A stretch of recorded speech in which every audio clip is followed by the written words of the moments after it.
বাংলাদেশের রাজনীতিতে গণভোট এবং জুলাই জাতীয় সনদ বাস্তবায়ন আদেশ নিয়ে তিন দলের বিএনপি, জামায়াত ও এনসিপির অবস্থান মুখে এক কিন্তু ভেতরে সম্পূর্ণ ভিন্ন। দলগুলোর একাধিক সূত্র জানাচ্ছে, প্রকাশ্যে যাই বলা হোক, প্রতিটি দলই নিজস্ব রাজনৈতিক স্বার্থে আলাদা কৌশল গ্রহণ করেছে। ফেব্রুয়ারিতে জাতীয় নির্বাচন ও গণভোট, এটাই ছিল বিএনপির বড় দাবি।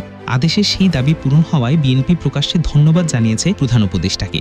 কিন্তু দলীয় সূত্র বলছে, বিএনপি ভেতরে ভেতরে নাখোশ, কারণ তাদের 8টি নোট অফ ডিসেন্ট গণভোটে রাখা হচ্ছে না।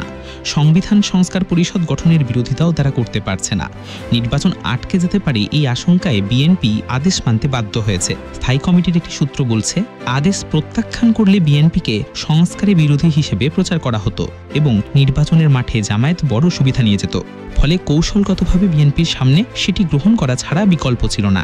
জামায়াতের প্রকাশ্য অবস্থান, নির্বাচনের আগে গণভোট চাই, এই দাবি না হওয়ায় তারা প্রকাশ্যে অসন্তোষ দেখাচ্ছে।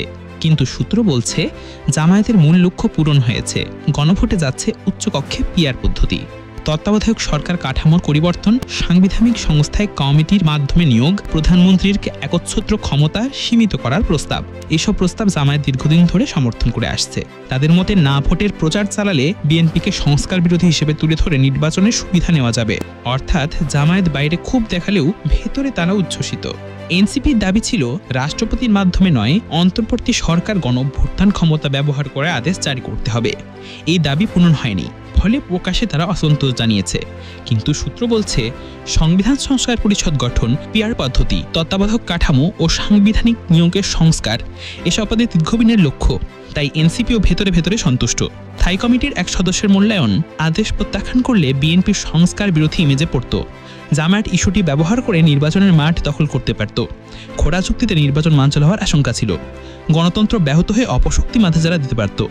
এই কারণেই দলীয় ক্ষোভ থাকা সত্ত্বেও বিএনপি বলেছে, নির্বাচনের স্বার্থে মেনে নিতে হয়েছে।